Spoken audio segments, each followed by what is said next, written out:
This video will go over the CSS and how to apply a trigger sensor to it without a PLC and just using the existing software and adding a T connector and a trigger sensor. So the CSS I have is 112.0174 and the T connector I'll be using is here. But first, let's go over the manual. And what we're going to do is take pin 2 and put it in blanking. So there's a couple different things that we can do with it, but we're going to put it in blanking. That way, if it doesn't see the trigger sensor isn't on, that way it won't output a signal, even if the color matching value is 999 or anything over 900, if that's what your threshold's at. We don't want it to trigger until the sensor is fully saturated.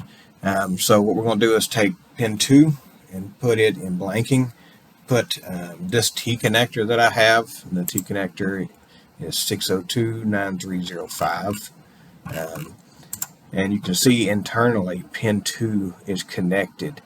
So I'll take pin 2 from my trigger sensor. As long as I can use any sensor, I'm using inductive on this, but I'll take the trigger sensor, and whenever the trigger sensor comes on, it'll output a value if it has the right CMB and it sees the correct color. So now we'll come here. So first, what I'll do is, right now it's just in standard, and you can see the lights coming on and off here. So now I'll just add in my T connector and tie in my trigger sensor to it as well. So we'll go ahead and just move this camera back some.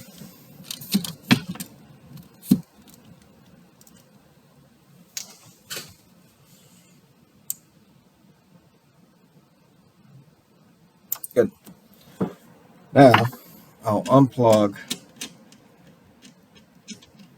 the sensor. I'm just going to screw my T connector onto it.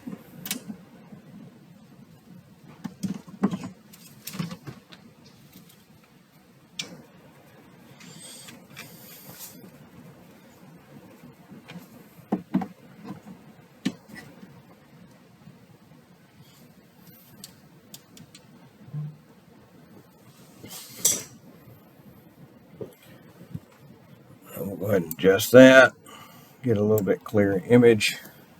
So now I've got the sensor on there. Again, right now it's just in factory settings. So Q1 is steadily going on and off whenever it changes colors. So I'll come to set. And I'll scroll in over to settings.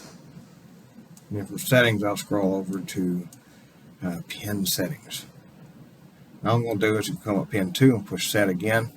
Right now it's deactivated. I'm going to scroll over until I get to blanking. I'm going to push set. So now, right now, it sees the different colors, right? But it's not outputting anything. It'll only output a signal when my trigger sensor comes on. So once the trigger sensor comes on, then it'll output on pin 2. It'll output a signal once the trigger sensor comes on. But if the trigger sensor is not on, then it will don't output a signal, even though the CMB value is over the threshold. So, hope this helped, and let me know if you have any questions.